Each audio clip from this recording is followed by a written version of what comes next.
Mesdames, Messieurs, permettez-moi maintenant de vous entretenir de la route nationale numéro 35 et de la route rurale de Sambera. La RN 35, elle relie la ville de Gaïa à Margou, en traversant de gros villages avec des gros marchés et de fortes potentialités agricoles. Donc c'est une route aussi qui est tout aussi importante, qui constitue un support à l'économie locale, régionale et même nationale. Ce projet se comporte aussi en deux grandes articulations. Il y a la réhabilitation pure et dure d'environ 220 km de route en terres modernes, et suivi de l'entretien hygiéniste qui ne concernera que la route de Margou à Gaïa. La route rurale de Sambera ne faisant pas partie du hygiénisme parce qu'elle sera suivie par un entretien communautaire. Donc, nos investigations techniques nous ont conduit à débaucher sur un trafic appréciable, ce qui nous a conduit à opter pour une route en terre moderne, sur une plateforme bien assise, avec une couche de roulement de 20 cm de route en terre moderne, compactée, mise en place. Donc, comme je le disais, c'est une route aussi qui sera exécutée en deux fronts. Un front principal et puis un autre front secondaire pour permettre de relever ici le défi majeur qui est de pouvoir exécuter plus de 350 ouvrages hydrauliques, buses, radiers, dallos, etc. dans les délais. À la suite de la demande de beaucoup d'entre vous, le rapport hydraulique, je précise que les distances des carrières ne sont pas très élevées, elles sont très appréciables. Les ressources en eau sont disponibles, les emprunts sont disponibles.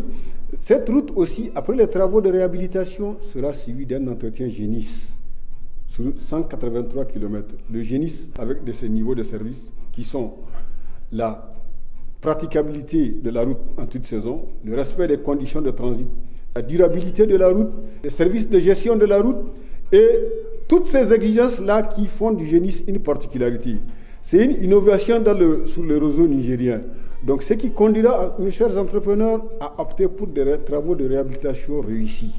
Car une fois que les niveaux de service sont respectés, ça donne systématiquement droit à un paiement. A contrario, si les niveaux de service mesurés ne sont pas respectés, systématiquement, ça entraîne des pénalités à l'entreprise qui sera adjudicateur de ces travaux-là.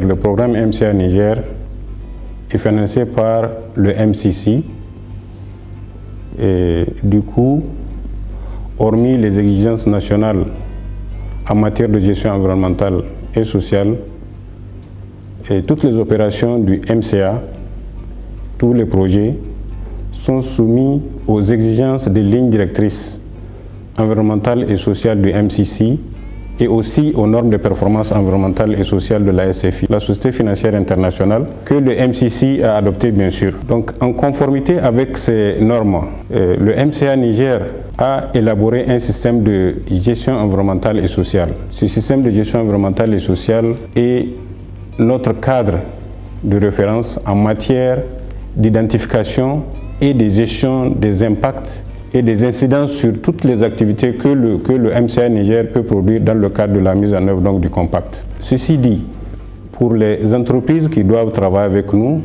elles ont besoin de savoir ce qui est fait en matière de prise en compte de la dimension environnementale et sociale pour les routes que nous allons réhabiliter. Qu'il s'agisse de la route RN35 qui va de Margou à Gaïa, nous avons élaboré une étude d'impact environnemental et social assortie d'un plan de gestion environnementale et sociale.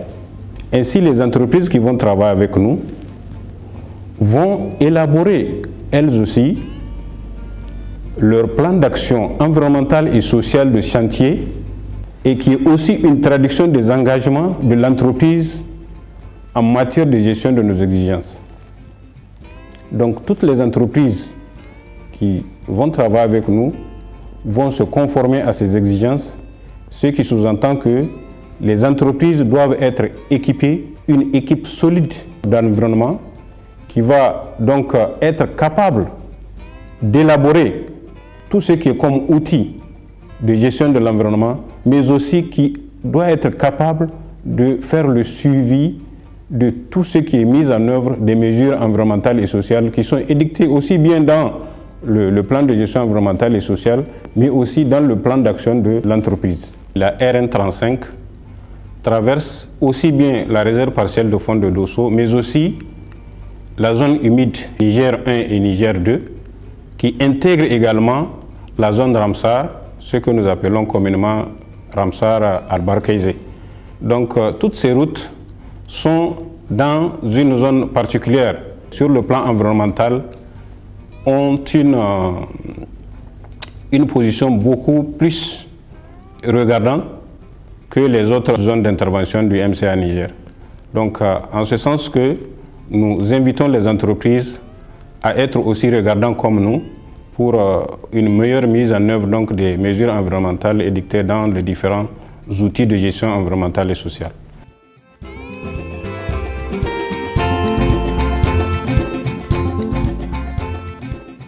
Ces plans d'action de réinstallation se fondent sur le cadre de politique de réinstallation des populations en abrégé CPRP. Et ce CPRP est tiré de la norme de performance 5 de la Société financière internationale qui s'occupe du déplacement des populations, de la réinstallation involontaire des populations. Donc au niveau de la route nationale 35, nous nous occupons surtout des emprises des routes et des déviations. Et pour ce qui est des emprises des routes, en agglomération, nous sommes chargés de faire les études et de payer les impacts pour une dimension de 20 mètres. Et en rase campagne, une dimension de 30 mètres. Tout cela, c'est pour permettre un peu de minimiser les impacts à payer par le programme. Et pour ce qui est des déviations également, c'est nous qui nous en occupons. Mais les bases vie et les carrières seront à la charge de l'entreprise qui va être retenue.